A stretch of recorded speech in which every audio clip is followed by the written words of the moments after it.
Are you thinking about selling your car to Vroom? Watch this video first. Kyle here, coming at you with another video. I know it's been a really long time, but I wanted to tell you all about my experience selling my car to Vroom. Now, before I get in too far here, let me back up and kind of start from the beginning. So about 2 years ago, we got a 2016 Chevy Silverado from Carvana. So we purchased that. We didn't do a trade-in or anything like that. We just got the truck.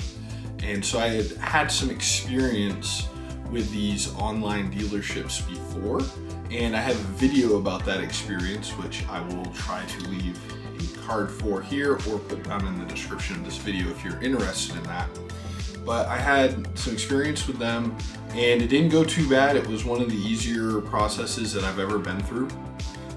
So I felt pretty confident. Fast forward to March of 2020, so a little bit over a year roughly of owning the Silverado, I traded that in for a 2020 Jeep Wrangler, which we got brand new. And Jeep was real basic model.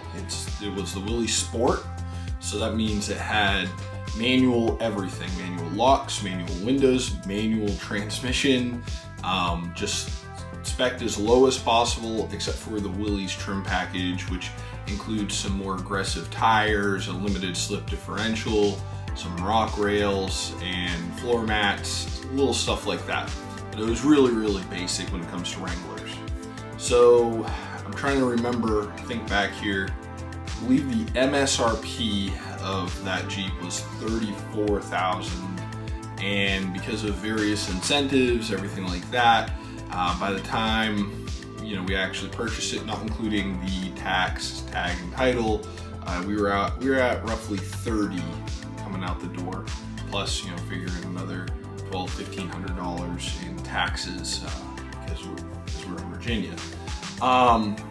So had that Jeep and got that right before all the COVID stuff really started happening.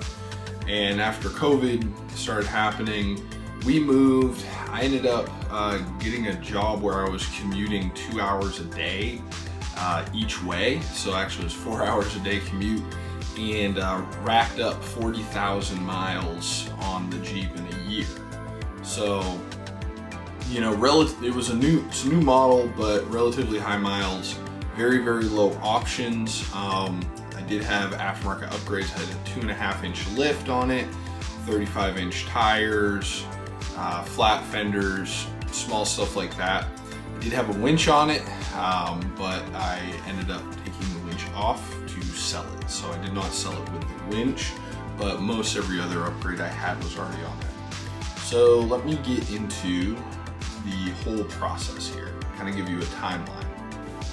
Okay, so I'm gonna read a little bit from my notes here, so just bear with me. So I sent in the information on the Jeep and received an offer immediately, and that was on May 12th.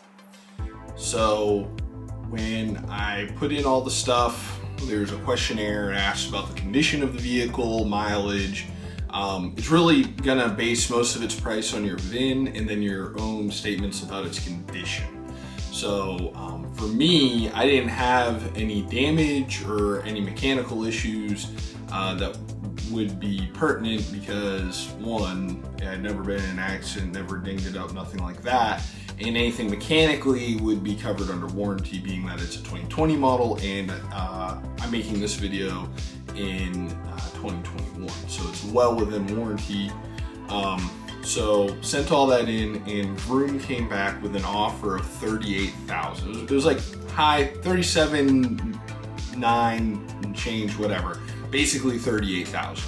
Now, mind you, the original MSRP on this, so if you walked into a dealer and paid the sticker price, no incentives, no negotiation, just walked in, threw your money on the barrel head and wanted to just walk right out with it, you would only pay $34,000 with 0 miles, right? I'm at 40,000 miles. That's not low for a car of this, relatively low age.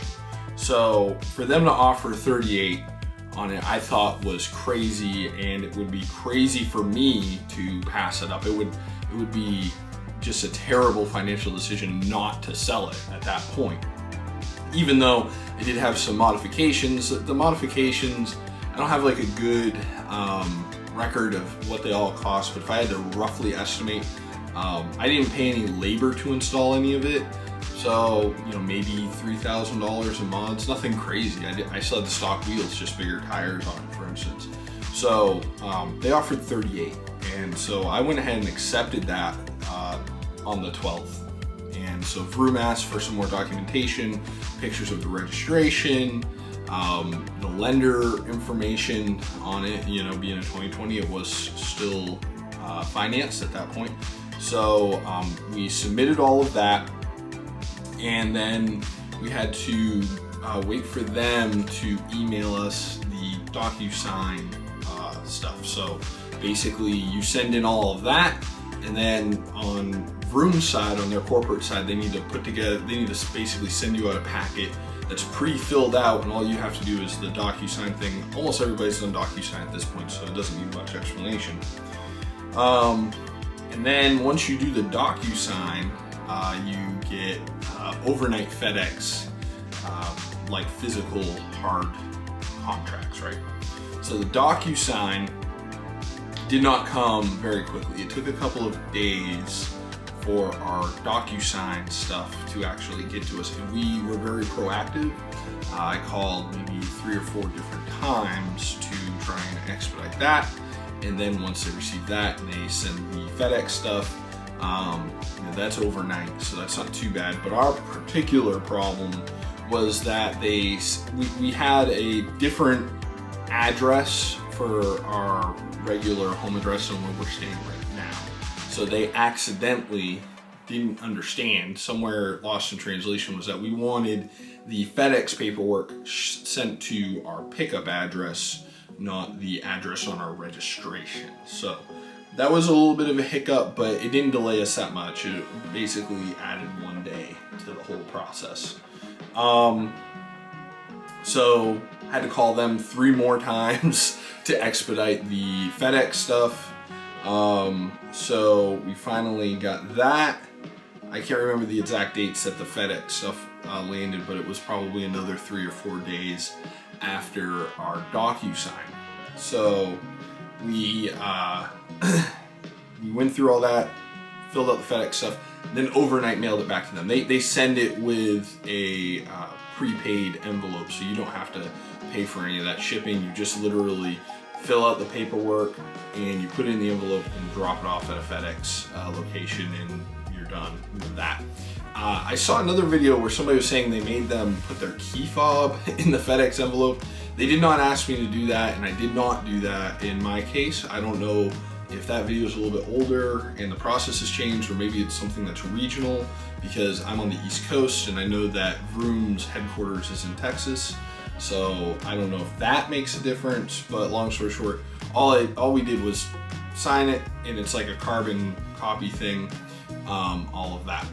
Now, a couple of notes on the documents you're gonna sign. They are pretty standard, like they'd be very similar to if you were selling it in person to CarMax, although they are much more legally binding than what you would normally sign to sell a car privately. Usually when you sell a car privately, in Virginia for instance, you just sign your title and that's it. Your title is a bill of sale. You put your price and everything there. And all private party motor vehicle transactions in Virginia are assumed as is. So you don't have to put that in writing, that under Virginia law, it's already assumed. Now, I don't know if that's true for other states, but that's just the way it is in Virginia. In other cases, and even in Virginia, if you wanted to be a little bit more formal, you could do a bill of sale, but that's usually as far as it ever goes. With these guys, they are a dealership, they're a nationwide corporation, they have more paperwork. So like for instance, the physical documents from FedEx, they're basically a limited power of attorney to have the right to sell your vehicle, and it codifies what you're gonna get for a price, all of that, you know. Same thing with the DocuSign. It's not a power of attorney document, but it's all car selling related documents. The only thing, and I did read through this, you know, I'm not an attorney, but I did read through this, and something that stood out to me was that they have a section in the DocuSign that basically, I can't remember exactly how it's worded, but it basically says that they reserve the right to alter their offer after they do an inspection of the vehicle. So idea is, you know, the way the contract is written technically is that they can pick up your vehicle, and then after they pick it up, they bring it to their facility and do an inspection, and then they can, if your vehicle is not as you described, they can call you up and say, okay, well, we know that we offered you X amount. Like for me, they offered me 38, but there's these major issues that you did not disclose to us. For instance, you know, let's say your car had been in a T-bone collision and you never filed insurance on it, never got it fixed, and didn't tell Vroom about it.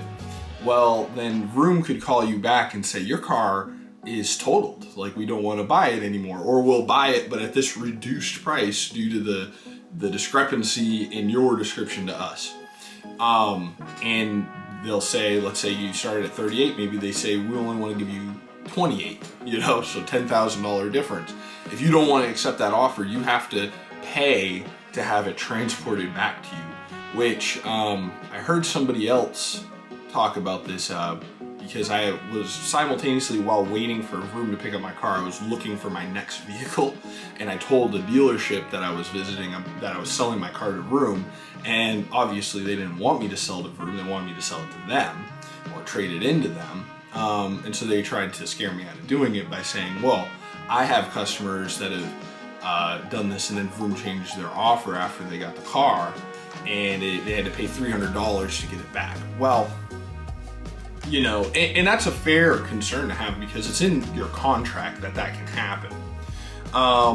So after we did all that, the next time I called them after seeing this in the contracts, I specifically, on their recorded line, which, you know, probably isn't the most airtight way to get this clarification, but I was hoping that at least it's on their line, so if it ever did end up in court, I could have that recording subpoenaed, right?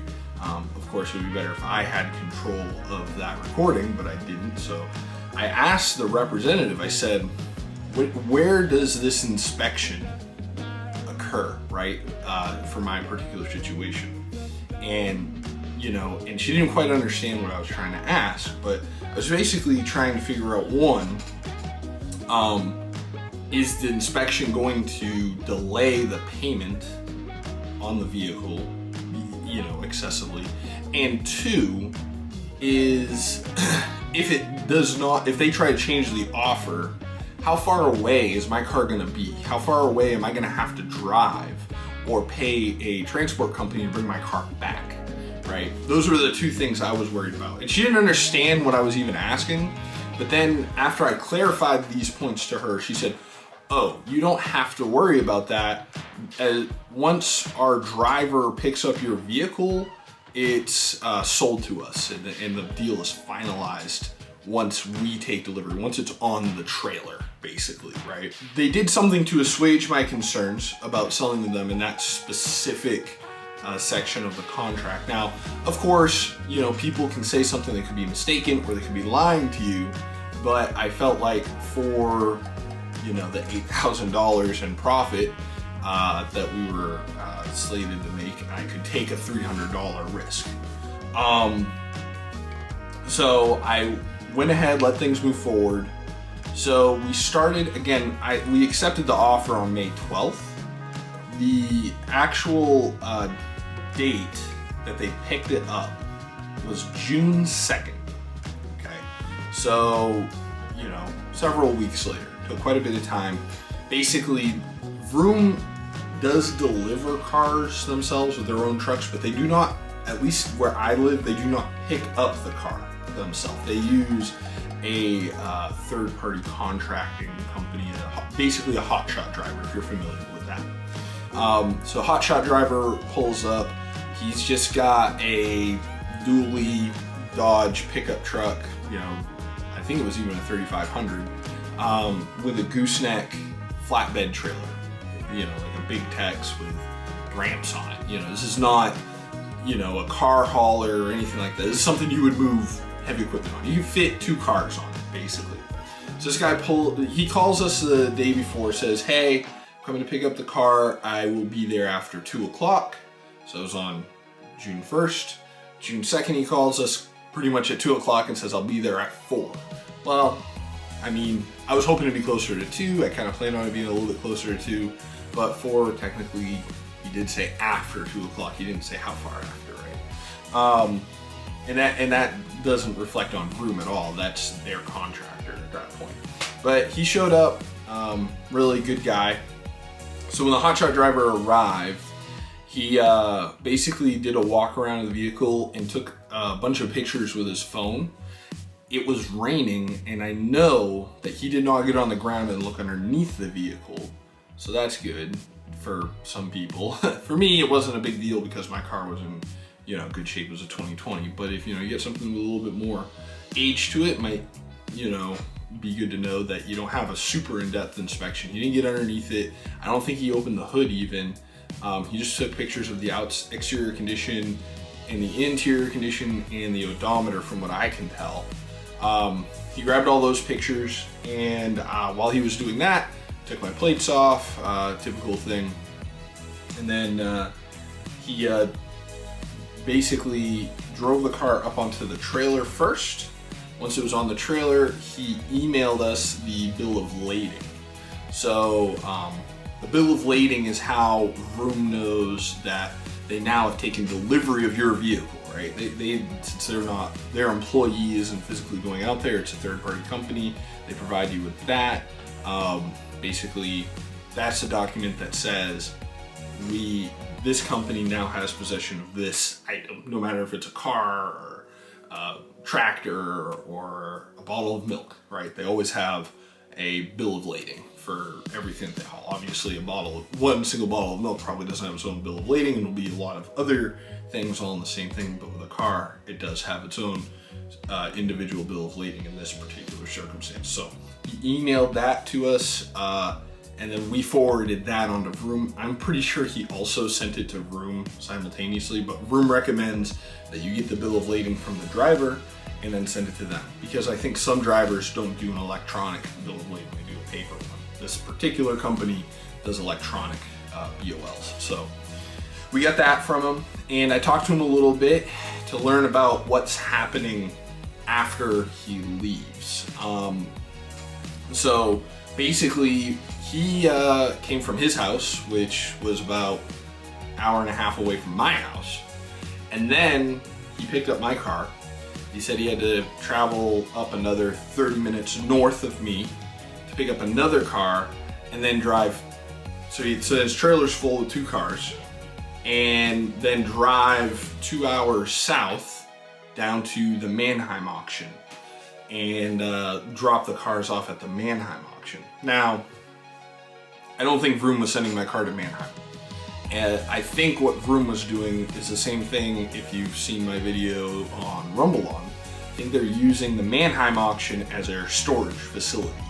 So what these online dealers can do, rather than going out and leasing property and getting it zoned as a dealership and getting a dealer's license in your state, these online dealers will be a dealer in whatever state. In Vroom's case, they're a dealer in Texas. And then, so as a Texas dealer, they are, you know, in the eyes of the law, they're selling you a car from Texas, right? Their business is in Texas. Apparently all of their servers are in Texas or wherever, right? And so they'll say, okay, so we're selling you this car, we're a Texas dealer, and then they treat it as an out-of-state sale from Texas. And then Vroom is tied in with the DMVs, and they can give you tags and everything just like a normal dealer. That's not a big deal. They don't have to be a dealer in your state to be able to apply for a tag on your behalf in most cases. So, or if they do, in this particular state you live, they might be contracted with another dealer, like a small car lot or something like that, and they might pay a fee to them to use them to run your tags for you. A couple different ways that can go down. So, Vroom takes a car, they bring it to Mannheim. And Mannheim is a pretty interesting company when it comes to like the automotive sales industry, right? You can, I won't get too deep into the weeds here, but you could almost really, like, almost anybody with enough money could open a car lot without actually physically having a lot or ever physically being at your lot.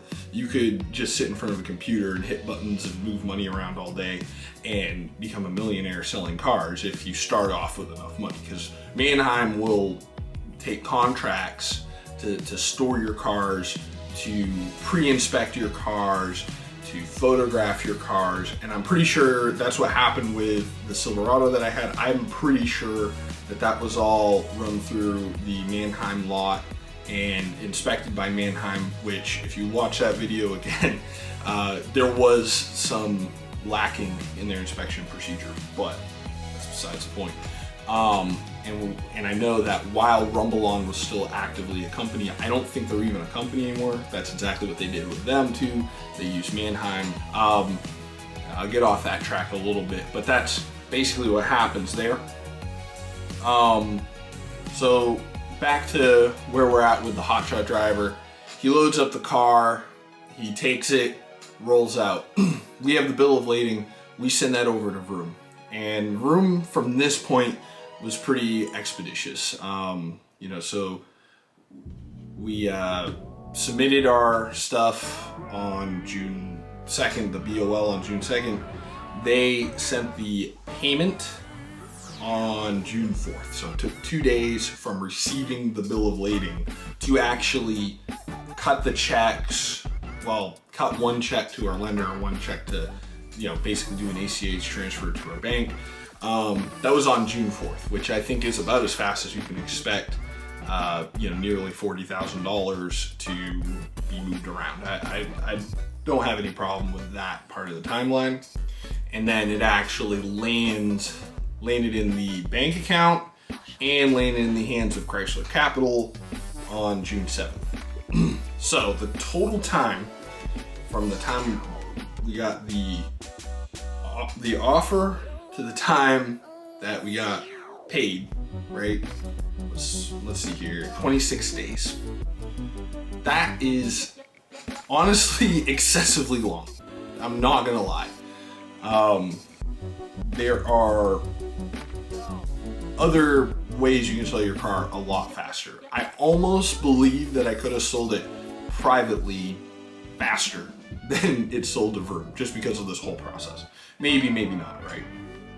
So I think our particular timeline on top of that was best case scenario. Like, we were so diligent about watching the emails, watching for the emails, making sure to fill everything out as quickly as possible, printing it, scanning it, whatever had to be done, right? Just knocking it out as soon as we could, right? The only delay we had was FedEx, and that was only 1 day, right? Out of 26, right? But if you do anything on your end to slow this down, if you miss an email, you don't call them to expedite, which I do think makes a big difference. If you don't do every little thing you can, this could easily bleed into 45 to 60 days. I could see that happening super, super easily because there's so many steps in this process. And I know that there are other ways you can sell your car. There's Carvana, which I guarantee has to be faster than Vroom. I mean, maybe it's not, but having dealt with them on the buying side, I feel like they're a little bit more organized, right? There's probably 10 or 20 dealers in the closest major city to where you live that will buy cars cash without a trade, right? There's CarMax, which you can get an offer from online and then drop it off there and walk out with a check. There's so many ways you can do this, right? But this gets me into the pros and cons, right? So why would you sell to Vroom? only for the extremely high offer, because I also sent out the vehicle information to Carvana and CarMax, which are the two leading ways to sell your car near where I live. Both Carvana and CarMax were offering just under 30, right? So I think Carvana was doing somewhere around 29, and CarMax was like 27, which is a decent offer when you think about it.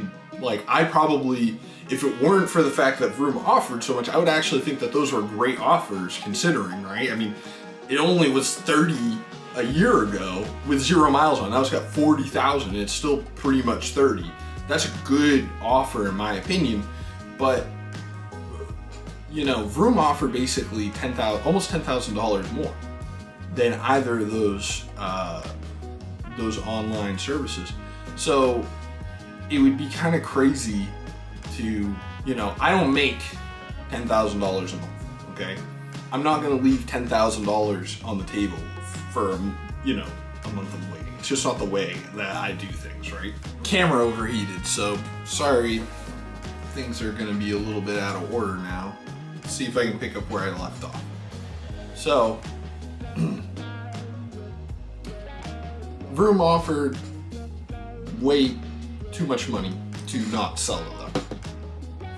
Now, with that out of the way, let me get into the cons, because I think they're pretty important reasons not to sell to Vroom, right?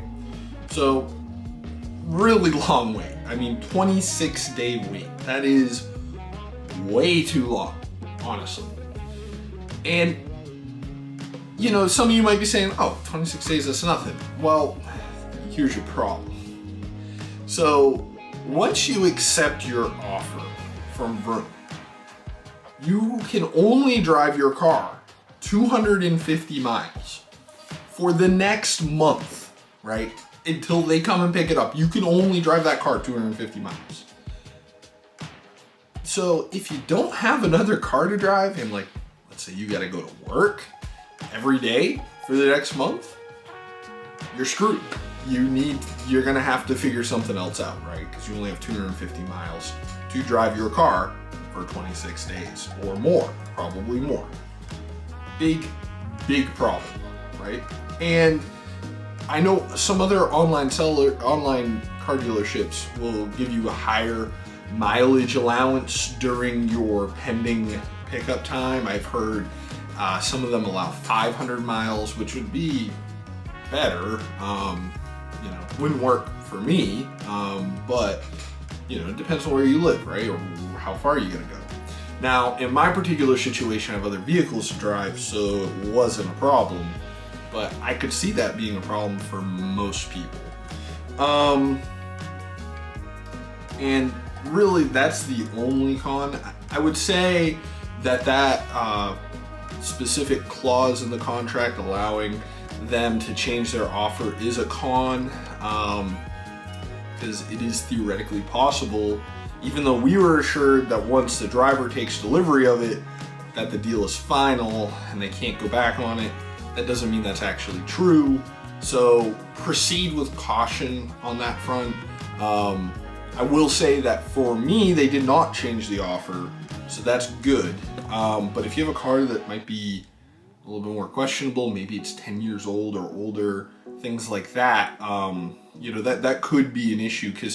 And then for me, my car only ended up going 2 hours. I didn't know that before I accepted the offer, but in hindsight, you know, if your car is only going to end up being transported 2 hours away, it might be worth the risk as well. So that could play into your decision-making process, because if it's going 1,000 miles away and you've got to pay to transport it back to you, well, it depends on what service you use, but for the most part, you're gonna end up paying $2 a mile to move your car, so, or more.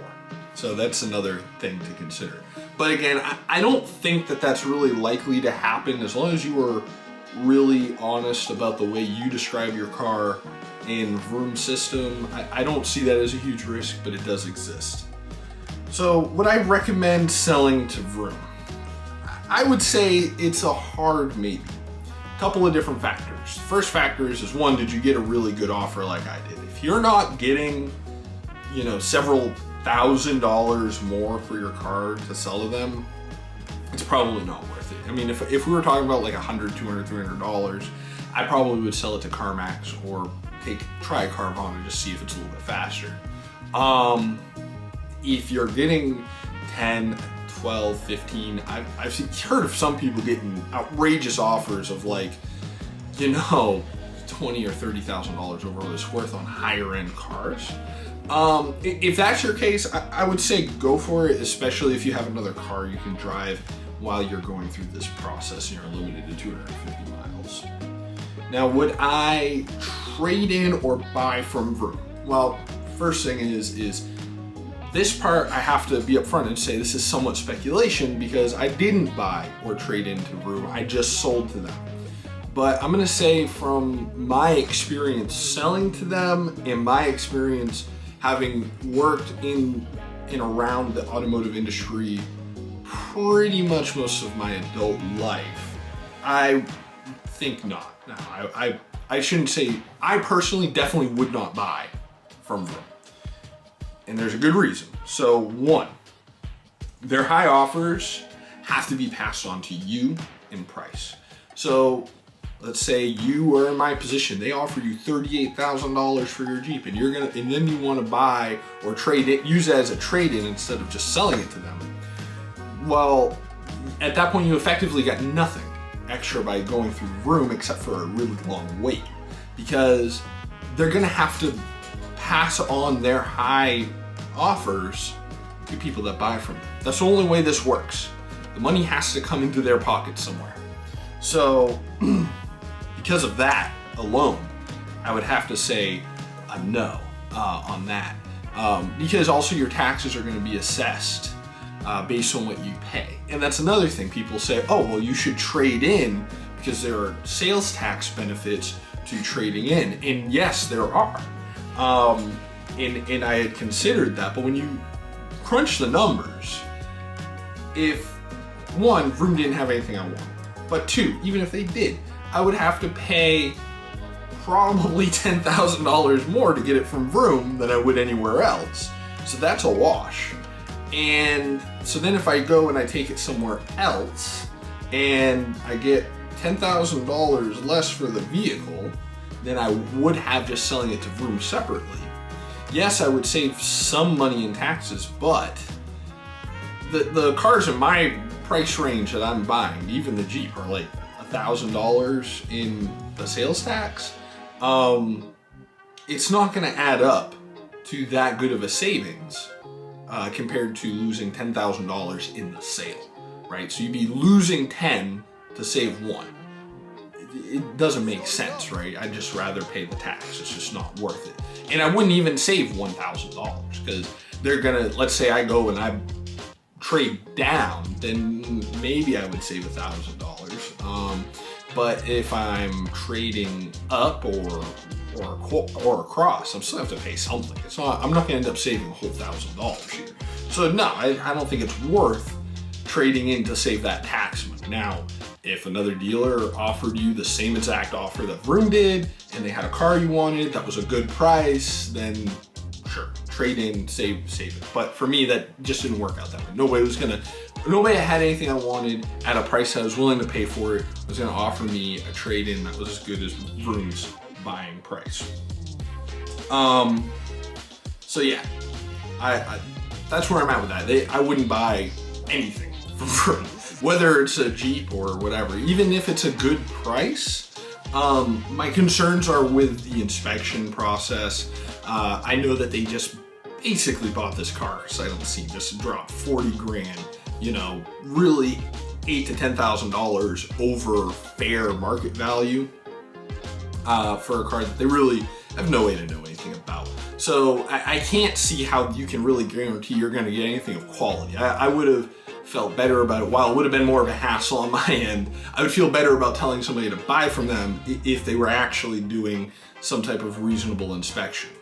Now, I also have seen my car for sale on Vroom. Now, mind you, they paid $38. They've got it priced at $40, right? So $2,000 more than they paid me for it.